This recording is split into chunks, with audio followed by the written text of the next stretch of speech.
এই রাজ্যের মুখ্যমন্ত্রী মমতা বন্দ্যোপাধ্যায় বারংবার ধর্ম নিরপেক্ষতার কথা বলেন। তিনি বলেন যে সব ধর্ম সমান এবং ধর্ম যার যার উৎসব সভা। কিন্তু বারংবার আমরা দেখতে পাই কেবলমাত্র একটি নির্দিষ্ট সম্প্রদায়ের অনুষ্ঠানের ক্ষেত্রে মুখ্যমন্ত্রী এটা পালন করেন। যখনই এই রাজ্যের সনাতনী হিন্দুদের কোনো রকম কোনো অনুষ্ঠান হয়, মুখ্যমন্ত্রী কোথাও গিয়ে এক পা করে পিছিয়ে আসে।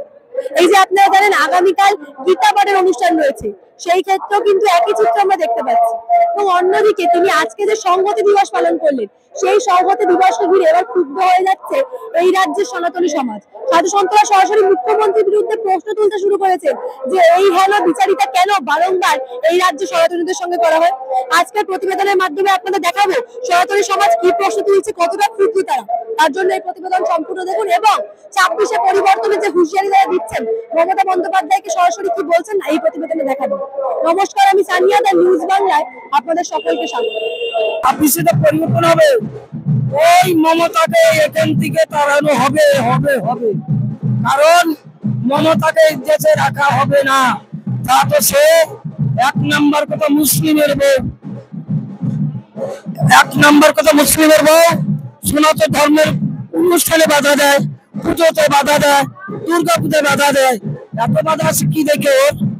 হ্যাঁ, সনাতন ধর্ম কি হোক, সনাতন ধর্মের খাওয়া দাওয়া করে খেয়ে দিয়ে আর মুসলিমের কথা বলবো তা তো হবে না। কি কারণে? আর যেন ওই কারণে না বলে, আর না হলে ভদ্রভাবে এখান থেকে সম্মান মতন বেরিয়ে চলে যাক। আমার ত্রিশূলে ভাই নাই খেতে, আমি তারামার আমি শিষ্য। ওনার মাথায় গোবর পোড়া আছে, মমতা ব্যানার্জির মাথা। 6 ডিসেম্বর একদিকে যখন এই রাজ্যের মুখ্যমন্ত্রী মমতা বন্দ্যোপাধ্যায় সংহতি দিবস পালন করছে, অন্যদিকে সনাতনী সমাজের পক্ষ থেকে পালন করা হচ্ছে শৌর্য দিবস। এবং সেখান থেকে সরাসরি এই রাজ্যের মুখ্যমন্ত্রীর উদ্দেশ্যে তারা প্রশ্ন করছে যে মুখ্যমন্ত্রী কেন এই ধরনের বিচারিতা করছে। কোন বিচারিতা?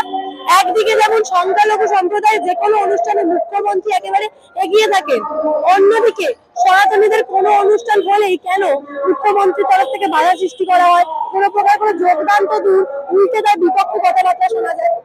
অন্যদিকে একদিকে যেমন আমরা দেখছি আজকেই বাবরি মসজিদে শিলান্যাস হলো মুর্শিদাবাদের বেলডাঙ্গায়। তৃণমূলেরই নেতা হুমায়ুন কবির, যদিও তাকে ইতিমধ্যে বহিষ্কার করা হয়েছে দলের পক্ষ থেকে, তার সত্ত্বেও সনাতনী সমাজ প্রশ্ন করছে তার এই বাবরি মসজিদ তৈরির ক্ষেত্রে কেন সরকারের তরফে বা শাসক দলের তরফে কোনো রকম কোনো বাধা দেওয়া হলো না। যেখানে কোর্ট পরিষ্কার বলেই দিয়েছে যে ল এন্ড অর্ডারের বিষয় কিন্তু রাজ্যে, এই বিষয়ে কোর্ট কোনো হস্তক্ষেপ করবে না। তাহলে কেন শাসক দলের তরফে কোন রকম কোনো ব্যবস্থা নেওয়া হলো যেখানে হুমায়ুন কবির বেলডাঙ্গায় বাবরি মসজিদ তৈরি করছে? অপরদিকে মুখ্যমন্ত্রী কেন তাহলে সংহতি দিবস পালন করছেন? এই তাহলে কি এই রাজ্যের সংহতি? সরাসরি প্রশ্ন করছে সাধু সন্ত সমাজ। এবং কেবল যে প্রশ্ন করছে তা নয়, সরাসরি 26-এ পরিবর্তনে হুঁশিয়ারি দিচ্ছে। তারা বলছেন যে এই রাজ্যে বিভিন্ন সময় আমরা মালদা দেখেছি, মুর্শিদাবাদ দেখেছি, মোতাবাড়ি দেখেছি, যেখানে বারংবার হিন্দুদের উপর অত্যাচার হয়েছে, হিন্দুদেরকে এক ঘরে করে দেওয়ার অভিযোগ পর্যন্ত রয়েছে। সেই সমস্ত ঘটনার সাক্ষী রয়েছে পশ্চিমবঙ্গ। তারপরেও পশ্চিমবঙ্গে কি সংহতি বেঁচে আছে? এবং বর্তমানে পশ্চিমবঙ্গের যে অবস্থা, কোথাও গিয়ে 26-এ এই সরকারের পরিবর্তন এবং মুখ্যমন্ত্রীকে গদি থেকে নামানোর হুঁশিয়ারি দিচ্ছে সনাতনী সমাজ। তারা বলছে তারা এবার জেগে উঠেছেন। কি বলছেন সাধু সন্তদের মুখ থেকেই শুনুন। আপনাকে একটা কথা বলতে চাই, প্রথমেই বলছি কথা বলবো না হাসবো। যদি বলেন হাসবো তাহলে সংহতি দিবস নিয়ে একটু হাসছি। যে অবস্থা পশ্চিমবঙ্গে তৈরি করেছেন তার মধ্যে দাঁড়িয়ে উনি আমাদের এই আন্দোলনকে একটু অন্যদিকে মুভমেন্ট করার চেষ্টা করছে।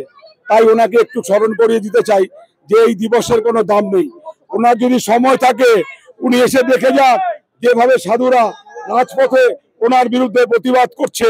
আমার মনে হয় আজকের পর থেকে পশ্চিমবাংলার মুখ্যমন্ত্রী আর একটা সেকেন্ডের জন্য ওনার মুখ্যমন্ত্রী থাকা উচিত নয়। জয় শ্রীরাম। এই সংহতি দিবসটাকে আইবাস অবশ্যই। আপনি মা রিপোর্টার, আপনি আমার থেকে অনেক বেশি এগিয়ে। আপনাকে আমি যদি বলি মা তুমি বলো তো এই যে উনি প্রোগ্রাম করছে এই প্রোগ্রামে সাধারণ মানুষ কি আছে মা? আপনি বলবেন না। যে অনুষ্ঠানে সাধারণ মানুষের সমর্থন নেই সেই প্রোগ্রাম ফেক, সেই প্রোগ্রামের কোনো দাম নেই। আজকে পশ্চিমবঙ্গে মুখ্যমন্ত্রীর সাধারণ মানুষের মধ্যে থেকে উনি গ্রহণযোগ্যতা হারিয়েছেন। কিন্তু কিন্তু এই যে সংহতি দিবস নিয়ে করছেন, অন্যদিকে এক প্রকার সংখ্যালঘু সম্প্রদায়কে উস্কানি দিচ্ছেন। এই যে গোটা বিষয়টা উনি বিপদ ডাকছেন না এই রাজনীতি, ধর্মের রাজনীতি করে। মাগো, যে এই দেশের মুখ্যমন্ত্রী বলে আমার দুধ দেওয়া গরু আমি লাথি দিলেও লাথি খাবো, তার কাছ থেকে আপনি মা জার্নালিস্ট হয়ে কি আশা করেন? মুখ্যমন্ত্রী বলছে আমায় মুসলিমরা ভোট দেয়, তাহলে মুসলিমের লাথি খাবে, জুতো খাবে, সব খাবে, তবুও তিনি মুসলিমের কথা বলবে। তাই তো আজকে আমাদের 5 রক্ষা গীতা পাঠের নিমন্ত্রণ একজন ব্রাহ্মণ ঘরের মহিলা হয়ে গ্রহণ করেনি। এটা পশ্চিম বাংলার প্রতিটি সনাতনীর লজ্জা লজ্জা লজ্জা। আচ্ছা, উনি তো রমজানের সময় কি ইফতারও করেন, অনেক কিছু বলেন। এই 5 লক্ষ কণ্ঠে গীতা পাঠের অনুষ্ঠানে উনি আমন্ত্রণ গ্রহণ করছেন না কেন? উনি তো নিজে ব্রাহ্মণ কন্যা। আসলে উনি কোনো একটা সম্প্রদায়ের কাছে বিক্রি হয়ে গেছেন। ওনাদের ইনস্ট্রাকশন ওই মসজিদ থেকে না এলে উনি কিচ্ছু বলতে পারেন না।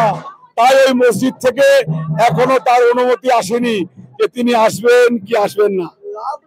তাই তিনি এখনো আমাদের নিমন্ত্রণ গ্রহণ করতে পারেননি। 1 নম্বর কথা, পয়েন্ট হিসাবের কথা আছে এখানে। যদি আপনি বলেছেন ঠিক কথা, যে ওরা সুযোগ বুঝেনি, যে এতদিন করেনি কেন, জানে সামনে ভোট, তারপরে এই যে লোক চলে যাচ্ছে বাংলাদেশে বা পাকিস্তান, যে যার দেশে চলে যাচ্ছে, তাদের সুযোগ পেয়েছে যে এই সময় করলে কেউ আন্দোলন করবে না, কিন্তু সাধুরা ছাড়বে না। কি হয় আগামী দিন এই গীতা পাঠের পরে আপনারা বুঝতে পারবেন। মিডিয়া কেন, সারা পৃথিবী বুঝতে পারবে, আমাদের বাংলা নয়, সারা পৃথিবী বুঝতে কি হচ্ছে। খালি আগামী দিনটা আসছে।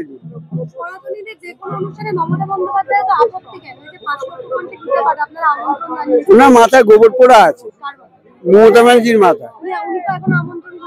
করবে না, সাধুদের ডাকবে না তো, সাধুদের নিমন্ত্রণ দেয়নি, কোনোদিনও দিয়েছে? উনি একজন হিন্দু, উনি বলছে আমি একজন হিন্দু এবং ব্রাহ্মণ। কোনোদিন এই যে ইয়ে করেছে ওই দীঘায়, কোনোদিন কোনো সাধুদেরকে বলেছে যে তোমার একটা চিঠি নাও, এসো? আজকে দেখুন আমাদের চিঠি দিচ্ছে, যে করছে আমাদের আশ্রমগুলোকে, মন্দিরগুলোকে ডেকে নিচ্ছে। কেন? এগুলো উনি চায় না দেখানো। শোনেন, পুরী জগন্নাথে ওনাকে ঢুকতে দেয়নি, পুরী জগন্নাথে ওনাকে ঢুকতে দেয়নি, ওই রাগে পড়েছে। এখানে ওই রাগে কি বলবো, এই মমতা ব্যানার্জিকে একদিকে উনি বাবরি মসজিদের শিলান্যাস করার জন্য যে হুমায়ুন কবিরকে লাগিয়েছে, আবার এখানে উনি সংহতি দিবস করবার জন্য শুরু করেছে। আজকে উনি এই যে একটা মানে ওনার যে কি বলবো, ওনার মস্তিষ্কের বিকৃতি ঘটেছে। উনি ভাবছেন একদিকে উস্কে দিচ্ছি আর একদিকে সকলকে এক করার চেষ্টা করছি। কিন্তু মমতা ব্যানার্জিকে বলতে চাই, মমতা ব্যানার্জি যে আজকে যে বোকামো করছেন, আজকে মানুষ কিন্তু তার যোগ্য জবাবটা 26-এই দেবে। আজকে হিন্দু সনাতনীদের উপরে যেভাবে উনি আঘাত হানার চেষ্টা করছে, বা একদিকে সুড়সুড়ি দিয়ে তিনি দাঙ্গা বাঁধানোর চেষ্টা করছে, আর একদিকে আবার উনি সকলকে এক করার চেষ্টা করছেন। কিন্তু এই যে ওনার এই ধরনের রাজনীতি আজকে সাধারণ হিন্দু সনাতনীরা কিন্তু বুঝেছে। তাই আজকে ভোট ব্যাংক হিসেবে যে হিন্দুরা আজকে মমতা ব্যানার্জিকে একসময় ভেবেছিল যে উনি একজন মহিলা হিসাবে আজকে পশ্চিমবঙ্গের আজকে মহিলাদের জন্য ভাববেন, চিন্তা করবেন, আজকে কিন্তু সকলেই কিন্তু তার বিরুদ্ধে হয়ে গেছে। সকলেই তার বিরুদ্ধে হয়ে গেছে। মমতা ব্যানার্জিকে কিন্তু আর কেউ চায় না। আজকে 26-এ ওই নবান্ন 14 তলা থেকে মমতা ব্যানার্জিকে কিন্তু এই হিন্দু সনাতনীরা আজকে এই নামাবে রাস্তায়।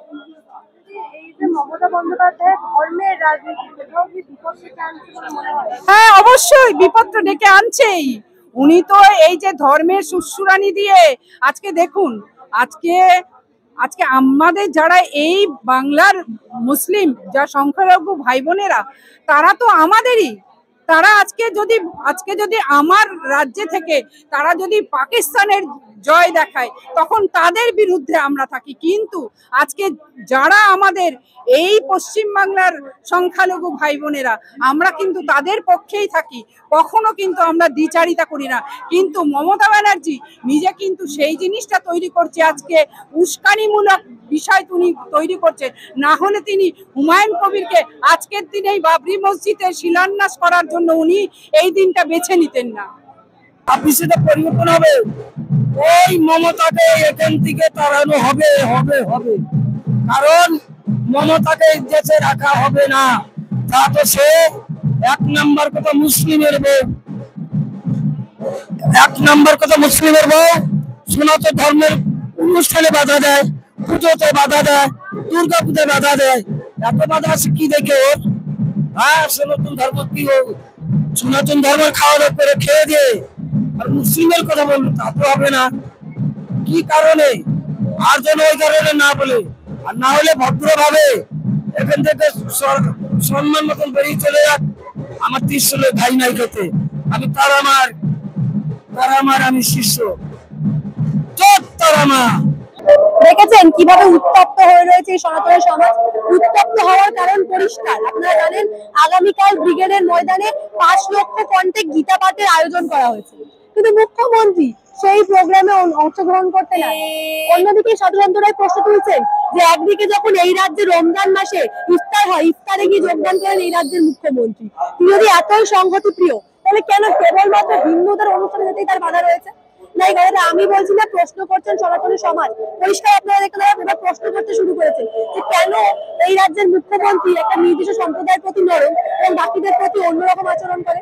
তাহলে কি এই যে সামনে 26-এর নির্বাচনের আগে নিজের আখের গুছিয়ে নিতে, অর্থাৎ ভোট ব্যাংক গুছিয়ে নিতে কি এই ধরনের বিচারিতা? এবং পাশাপাশি এই যে তিনি ধর্মের রাজনীতি করছেন, 26-এর নির্বাচনের ক্ষেত্রে তার জন্য কি বিপদ ডেকে আনবে? কারণ সমস্ত ধর্মের লোকজন বুঝতে শুরু করেছেন যে এই রাজ্যের মুখ্যমন্ত্রী ঠিক কি করার চেষ্টা করছেন। আপনারা এই বিষয় নিয়ে কি ভাবছেন? আপনাদের মূল্যবান এবং গুরুত্বপূর্ণ মতামত অবশ্যই আমাকে জানাবেন দ্য নিউজ বাংলা কমেন্ট সেকশনে, এবং দেখতে থাকুন দ্য নিউজ বাংলা। জেনে রাখবেন, রাজ্য রাজনীতি জানানোর কোনো ঘটনাই কিন্তু আমরা চেপে রাখতে দেবো না।